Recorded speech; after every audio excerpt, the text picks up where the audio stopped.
Era una cosa que se decía. Pues bien, ahora la vamos a ver. ¿Usted cree que si yo voy al servicio de inteligencia no sé que me están grabando? Entre septiembre y noviembre del año 2000, el Perú vomitó. Me hubiera sido muy fácil decir renuncio. Cuando hay un problema, hay una crisis, aquí estoy yo. 10 años de fujimontesinismo se derrumbaron en 67 días de escándalos, traiciones y fugas. Cuando uno da la cara, quiere aclarar las cosas. De héroes y villanos. El propio señor presidente me llamó por un teléfono celular y conversó personalmente conmigo. De indignación y esperanza.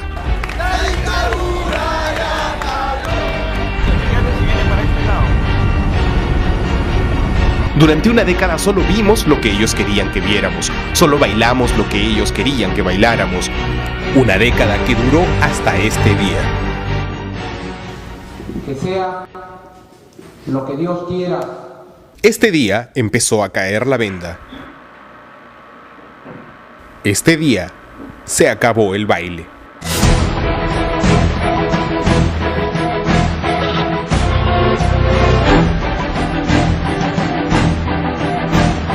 Hasta ese día las apariciones públicas de Montesinos en 10 años habían sido escasas. Casi no se sabía nada del misterioso asesor presidencial. Hasta ese día, cuando supimos que una de sus labores era corromper congresistas. Mientras Canal N transmitía el video, el Congreso se encontraba en sesión. Alertado del AMPAI, Curi quiso escapar por la puerta trasera, pero no pudo. Claro que sí, no una, sino varias veces me he reunido con el señor Montesinos. ¿El video que está pasando, qué te dice? No, bueno, yo creo que eso es excesivo, ¿no? Me parece que... Por la noche, el tránsfuga se presentó en el canal de su amigo Crucillat. Grave denuncia de este personaje que debe de tener algún tipo de dolencia, efecto de las drogas de repente, porque no es normal. Con un rochoso audífono soplándole las respuestas. Me han prestado $10.000 para poder comprar un camión cisterna, un camión frigorífico para poder seguir con este trabajo social que vengo haciendo hace mucho tiempo. El resto de la bancada fujimorista no supo cómo reaccionar. La presidenta del Congreso suspendió la sesión en medio de gritos.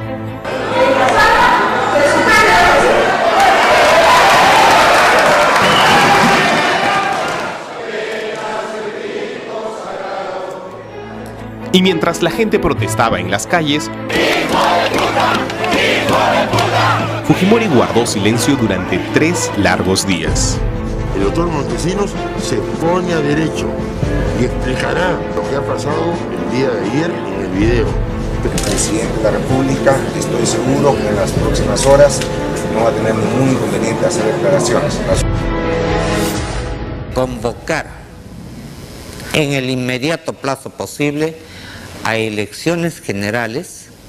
En esas elecciones generales, de más está decirlo, no participará quien habla. Luego de eso salió a saludar a su portátil y en un arranque de involuntaria sinceridad nos saludó con las manos sucias. De hecho, en su discurso Fujimori no mencionó a Montesinos, que ni siquiera tenía orden de arresto. Es más, el gobierno alquiló una avioneta de Dionisio Romero para que el asesor pudiera fugar a Panamá. La crisis no había hecho más que empezar. Desde Panamá, Montesinos todavía manejaba su red. Y en el Perú, el gobierno puso una condición para la transición: una amnistía para militares implicados en violación de derechos humanos y narcotráfico. Que no se garantiza de ninguna forma y de ninguna manera que el presidente Fujimori vaya a hacerlo con transparencia. Las negociaciones entre el gobierno y la oposición se rompieron.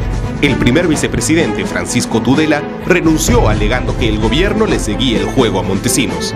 Yo lamento que se haya producido cuando la situación y las papas queman. Y ese día, el mismo día de la renuncia de Tudela, tan intempestivamente como se fue, Montesinos volvió. ¡Adentro!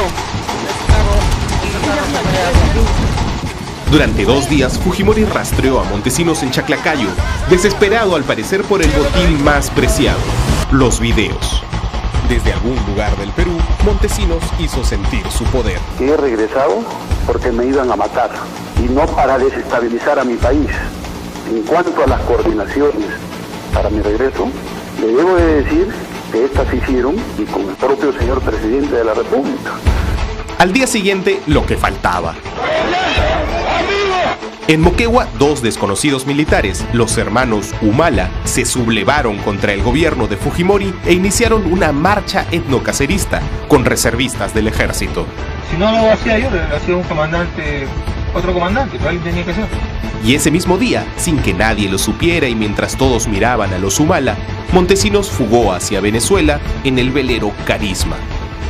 Pero Fujimori continuó buscando a su ex socio y allanó la casa de su esposa, Trinidad Becerra.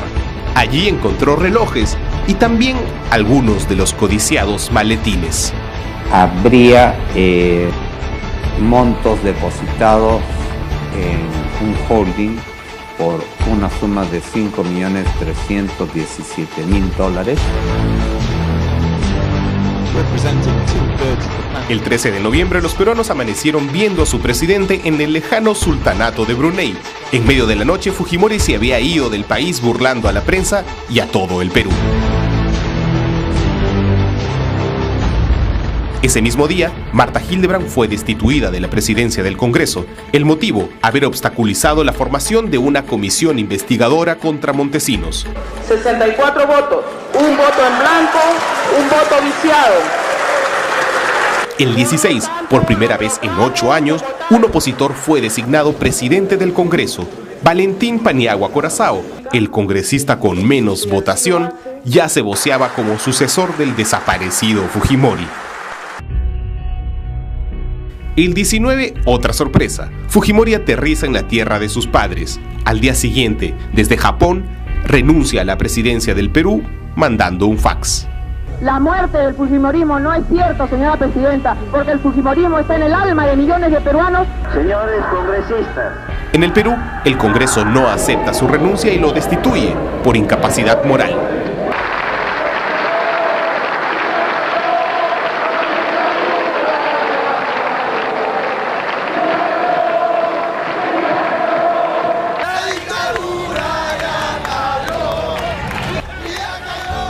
El segundo vicepresidente también da un paso al costado. Y por fin, el 22 de noviembre, Valentín Paniagua se convierte en presidente de la República. Nace hoy un nuevo tiempo. Todos queremos creer que hay aquí un nuevo que hacer. Ya. Que sea verdad que el lema tribunal por los próceres fundadores como promesa a la fuerza para el futuro del Perú. Libre y feliz por la unión.